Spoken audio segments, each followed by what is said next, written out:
जालदमा मारी कोंडी हे देवदमा मारी थाली हे पूरेटिया, नय मानो रे नय मानो दाहोदमा मारी कोंडी हे गोदरा मारो दीवो हे पूरेटिया, ने मानो रे ने मानो। जोहार दोस्तों, आप सभी को। आज हम जोरावर सिंह के साथ बैठे हैं। जोरावर सिंह पारगी, आप सब पश्चिम भारत के लोग जोरावर सिंह को पहचानते हैं।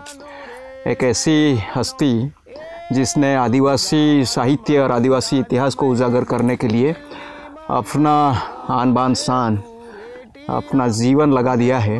राजस्थान की मानगढ़ की मिट्टी से पैदा हुए जोरावर ने बहुत ही उम्दा एक अपनी पहचान बनाई है इतिहास को लेकर के। तो हम उन्हीं के साथ आज मानगढ़ इतिहास और सांप्रत समय में मानगढ़ की क्या स्थिति है उसके ऊपर चर्चा करने जा रहे हैं। मुख्यतः जोरावर सिंह ही बहुत सारी आर्काइव में घूमे हैं, दिल्ली वगैरह, और मानगढ़ के संबंधित जो भी दस्तावेजी इतिहास उनको मिला है वो प्रसार के माध्यम से लोगों तक पहुंचा रहे हैं। बहुत ही उम्दा काम कर रहे हैं। जोरावर सिंह जी, आपको जोहार। जोहार जोहार जोहार। हम ये जानना चाहते हैं कि मानगढ़ का इतिहास क्या रहा है। मानगढ़ का इतिहास ये गोविंद गुरु के पहले भी आदिवासी एरिया में वेट वेगार चलता था। अच्छा, रजवाड़ों का। रजवाड़ों के टाइम में, जो रजवाड़ों का मतलब होता है राजपूत। और ये लोग गरीबों और आदिवासियों के ऊपर इतना अत्याचार करते थे कि भेंट वेगार करना, गुलामी कराना बिना पैसे दे करके। अच्छा, मुफ्त में।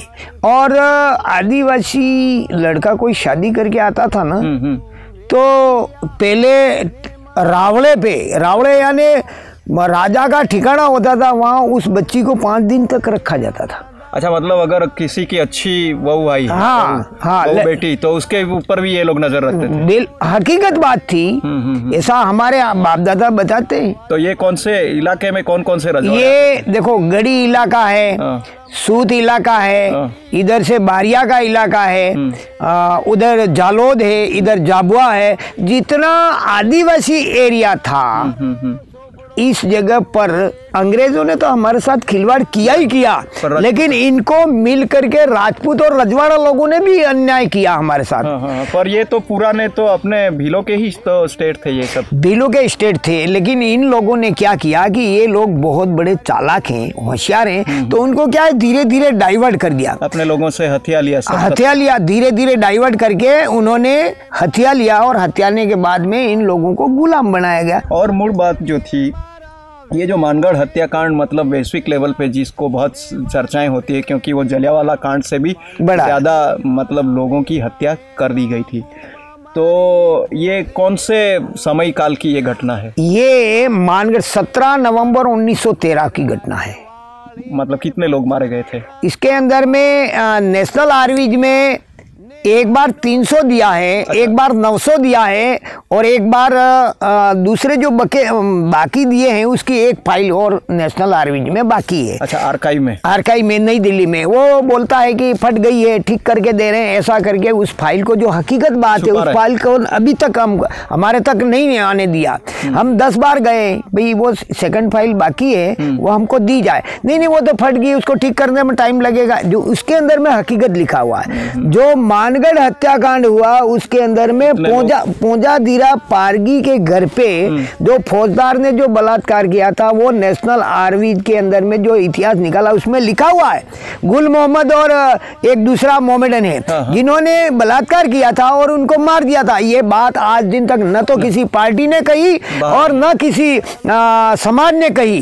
जबकि पोंजा दीरा पारगी डोंगोर फतेहपुरा गुजरात के अंदर में फौजदार ने उस बाई के साथ में बलात्कार किया था। ये पोंजा दीरा पारगी को पता लगा था, तो पोंजा दीरा पारगी बहुत बलवान था और गोविंद गुरु का राइट हैंड था, तो उसने उस फौजदार को मार दिया और 2 सिपाहियों को। वो कौन से गांव की घटना है ये? ये डूंगर फतेहपुरा डूंगर, अच्छा, गुजरात। हाँ। वो बात नेशनल आर्मी से हमने रिकॉर्ड निकाला, उसके अंदर लिखा हुआ है। मतलब ये आंदोलन तो राजपूतों और सावकारों के सामने अपने लोग लड़ ही रहे थे ऑलरेडी पहले से। गोविंद गुरु कैसे आए यहाँ? गोविंद गुरु ने ये ऐसा हुआ कि डूंगरपुर के अंदर में इनका जन्म हुआ था बादशाह बेरसा में 1858 में।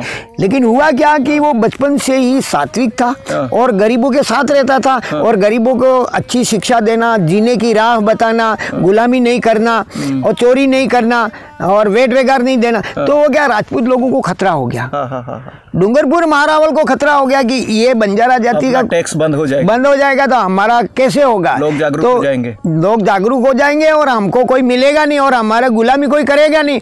तो डूंगरपुर रावल ने उसको पकड़वा दिया कि भाई तुम ऐसा नहीं कर सकते हो। तो वहां पर क्या डूंगरपुर के अंदर बड़ी बड़ी पाले हैं, तो पाले टूट पड़ी गोविंद गुरु के लिए। तब महारावल को डर लगा कि साला ये खतरा है, तो उनको पाबंद किया गया कि डूंगरपुर इलाके में आप नहीं रहोगे, आप कहीं और चले जाओ। तड़ी पार कहते हैं आज के समय में। हाँ, आज के समय में तड़ी पार कहते हैं। फिर वो क्या है कि उधर गए अपने ईडर के राज में, बनासकाठा, जो पहले रेवा काठा कहते थे, अभी बनासकाठा कहते हैं। तो वहाँ गए, वहाँ इस तरह की पोजीशन हुई। वहाँ से फिर भागे, अहमदाबाद आए, अहमदाबाद से यही पोजीशन हुई। तो वो घूमते घूमते घूमते विचार किया कि साला मानगढ़, जिसको माकड़िया पर्वत कहते थे पहले, माकड़िया, जय मान सिंह पारगी उसका वहां पर निवास करता था। तो उसमें ये जो एक बात थी कि गोविंद गुरु ने एक भील राज की कल्पना की थी जी, संप सभा की कल्पना की थी, वो क्या था? वो ऐसा था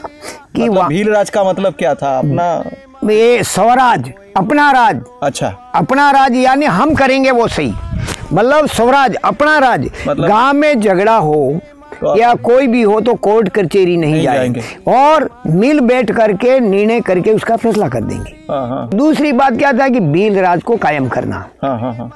तो राजपूत लोगों को ये खतरा महसूस हुआ, भेड़ वेगार नहीं देंगे और इस तरह से। तो गोविंद गुरु को कहा कि आप यहाँ से चले जाओ और भीलों को इकट्ठा मत करो। तो गोविंद गुरु ने कहा मैं कौन सा गलत काम कर रहा हूँ, मैं तो लोगों को समझा रहा हूँ और वो भी समझाने के साथ में पूरे राष्ट्र का भला होगा और एक दूसरे से भाईचारे से रहेंगे। मैंने कौन सा गलत काम किया? यदि आप गुलामी कराना चाहते हो तो ये समाज इतना ईमानदार है, इस सृष्टि को रचने में पहली सहभागिता रखता है और इसको आप गुलाम बनाओगे तो सृष्टि खत्म हो जाएगी। जहाँ आज की तारीख की बात करूं, विश्व के अंदर में बड़े बड़े विज्ञानों ने ये शोध करके बताया है कि आदिवासी की संस्कृति को बचाया जाए तो पूरे संसार के जीव जंतु बच जाएंगे। ये इतना सारा यूने बोलता है। गोविंद गुरु ने लिखित में यहाँ के रजवाड़ों को हमारा राज क्या रहेगा, हमारी क्या मांगे रहेगी जी, वो उन्होंने लिखित में रजवाड़ों को दिया था। जी हाँ, दिया था। उसमें क्या मुख्य बात क्या थी? मुख्य बात तो ये थी कि हमारी संस्कृति के साथ कुटाराघात नहीं किया जाए। दूसरी बात, हम गुलामी नहीं करेंगे, हम वेट वेगार नहीं करेंगे और हमारा राज और हमारा, ऐसी 5 मांगे उन्होंने लिखित में दी थी। इन लोगों ने नहीं मानी। और फिर ये जो पूरा जो एक कांड हुआ जी, तो उसमें अंग्रेजों ने मतलब किस तरह से इन रजवाड़ों का भी साजिश तो रहा होगा ना? ऐसा हुआ कि रजवाड़ों ने, अंग्रेज गलत काम नहीं करना चाहता था, इनकी मांग को पूरी करना चाहता था और निष्पक्ष निर्णय देना चाहता था, लेकिन रजवाड़ों ने झूठी शिकायत की अंग्रेजों को। अंग्रेज इसके अंदर में बहुत विफर गया। विफरने के बाद में मानगढ़ के चारों तरफ मशीन गन लगा दिए। जब उस टाइम पे कोई साधन नहीं जाता था, लेकिन खच्चर गधों पर मशीन गन ले गए थे। अच्छा, हाँ, खच्चर गधों पर मशीन गन को। उस टाइम पे न तो रास्ते थे न जा सकते थे, लेकिन चारों तरफ मशीन गन से ये गोड़ दिया। इसके बाद क्या, उतर जाओ, नहीं उतरे। नहीं उतरने के बाद में इन लोगों ने मशीन गन को चालू कर दिया और 1507 लोग मौत के घाट उतार गए और गोविंद गुरु को पकड़ लिया गया, साबरमती जेल में मिल दिया। इनके साथ में पूंजा धीरा पारगी को भी पकड़ लिया गया और इतना पावरफुल आदमी था तो उसको अंडमान निकोबार में सेल्यूलर जेल में रखा। तो ये जो पूरा आंदोलन चला और स्वतंत्रता संग्राम का ये सबसे बड़ा हिस्सा रहा जी। तो उसमें आज़ादी के बाद लोगों के सपने तो हमारा राज आएगा ऐसा एक सपना था पर वो सपना 1947 में वो टूट गया क्योंकि राजस्थान और गुजरात में आप लोगों को बांट दिया, बंटवारा कर दिया, बांट दिया आप लोगों को, बॉर्डरलेस नहीं रहने दिया, बॉर्डर बना दिए। तो फिर ये गुजरात राजस्थान करके फिर आपका पहाड़ भी बांट दिया, जिसको आप क्रांति भूमि कहते हैं जी, उस भूमि का भी बंटवारा कर दिया जी जी। तो फिलहाल अभी क्या हालत है वहाँ की? अभी हालत ये है कि मानगढ़ पर सभी पार्टियों की नजर लगी हुई है। अच्छा, सारे देश की पार्टियां की मानगढ़ पर कब्जा कैसे किया जाए और राजनीतिक कैसे की जाए और राजनीतिक लाभ कैसे उठाया जाए। दूसरी बात, हमारे गैर आदिवासियों की भी निगाह, हमारे क्या है सत्ता पर गैर आदिवासी बैठे हुए हैं और इन लोगों ने यही निगाह रखी है कि गोविंद गुरु का जो मुख्य स्थल है और मुख्य जो भूमिका है उसको फेर बदल करके उसको यहाँ एक पर्यटन स्थल बना दिया जाए और आदिवासियों को हमेशा के लिए दबा दिया जाए। मतलब अपनी क्रांति भूमि का जो एक क्रांति भूमि की एक भावना लोगों के दिल में है, उसी को मिटा देंगे, जड़ से खत्म कर देने की पूरी साजिश है, प्रवासन स्थल बना के। और वहाँ क्या है, दुनिया भर के देवी देवता लाने का है और गोविंद गुरु के अस्तित्व को हमेशा के लिए खत्म कर देना है। हाँ, मतलब गोविंद गुरु भी एक धर्म संप्रदाय के महात्मा थे, ऐसे ही ये लोग बताने की साजिश कर रहे हैं ऐसा लग रहा है। धर्म गुरु कोई संस्थापक नहीं थे, लेकिन इन्होंने डाइवर्ट करके बना दिया है कि धार्मिक स्थल है, ये देवी देवताओं का स्थल है, जबकि वहाँ पर केवल न केवल आदिवासियों ने ही संघर्ष किया था और आदिवासी बिल ही वहाँ पर मरे थे, क्रांतिकारी। वहाँ न कोई देवी देवता था न कोई देवी देवता होगा, लेकिन इन लोगों ने डाइवर्ट करके वहां पर उसको डाइवर्ट हमेशा करने की पूरी प्रयत्न है और अभी वहां पर देवी देवताओं की मूर्तियां डालने की कोशिश कर रहे हैं। वहाँ गुजरात का जो हिस्सा है उसके ऊपर हमने देखा है गायत्री वालों का बहुत यज्ञ कुंड बनाए हैं जी, और दूसरा कुछ मंदिर भी बना रहे हैं जी। तो ये मतलब आदिवासियों का विरोध है कि नहीं? वहाँ आदिवासियों का विरोध है, लेकिन हमारे राजनीतिक लोग हैं ने वो इन गैर आदिवासियों का मदद करते हैं। अच्छा, हमारे जितने भी राजनीतिक लोग हैं वो हमारे आदिवासी की संस्कृति को खत्म करने की दलाली करते हैं। क्यों? कि उनको आंशिक भोग विलास मिलता है और आंशिक ये उनको नेतागिरी करने मिलती है, उनको पैसा मिल जाता है, उनको लालच बता देते हैं तुमको टिकट देंगे, तुमको पार्टी में देंगे, इतना बजट देंगे, इतना डोनेशन देंगे। तो वो क्या है कि वो समाज को नहीं देखता है, समाज को हमेशा डुबा देने की प्रयत्न करता है, लेकिन आने वाले दिनों में इसकी भी खैर नहीं है। मतलब समाज जागरूक हो रहा है। हाँ, इसके राजनीतिक लोग आज आदिवासी बिल एरिया से बिल सर्टिफिकेट से जीत के जाते हैं और गुलामी इनकी करते हैं और हमारे आदिवासी समाज की बात 1% भी नहीं करते हैं। तो ये पूरी क्रांति भूमि आदिवासियों की है और पूरा शेड्यूल एरिया भी है जी। तो फिर ये गैर आदिवासी गैर धार्मिक संस्थाओं की जगह कैसे वहाँ बन गई?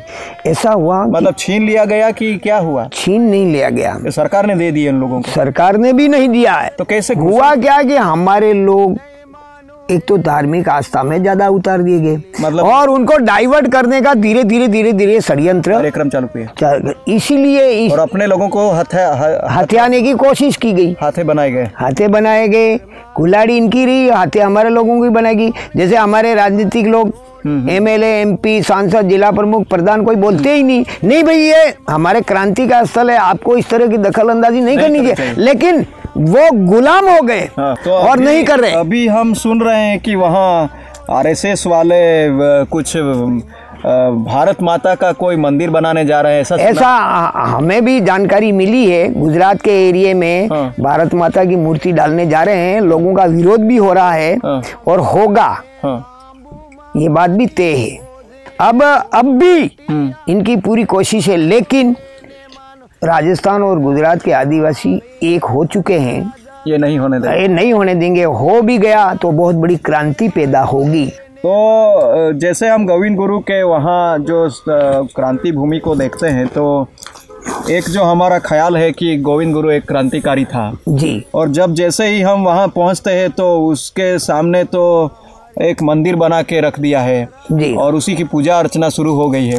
तो क्या गोविंद गुरु अगर भगवान बना दिए जाएंगे तो फिर लोग तो उसकी पूजा करेंगे, नहीं करेंगे। क्रांति कैसे होगी फिर? क्रांति वो भगवान था ही नहीं, वो तो समाज सुधारक था। वो गरीबों का मसीहा था। आपने सुना पारगी का एक जो पावर होता है वो क्या होता है? आपने उनकी बातों में वो पावर देखा। आज तो हमने फिलहाल बहुत कम बातें आपके सामने हम रख पाए हैं, पर जब हम मानगढ़ पहुंचेंगे और मानगढ़ की असली कहानी भी हम आपके सामने रखने का प्रयास करेंगे। तो आज बस इतना ही। आप सबको जोहार। जोहार जोहार जोहार जोहार।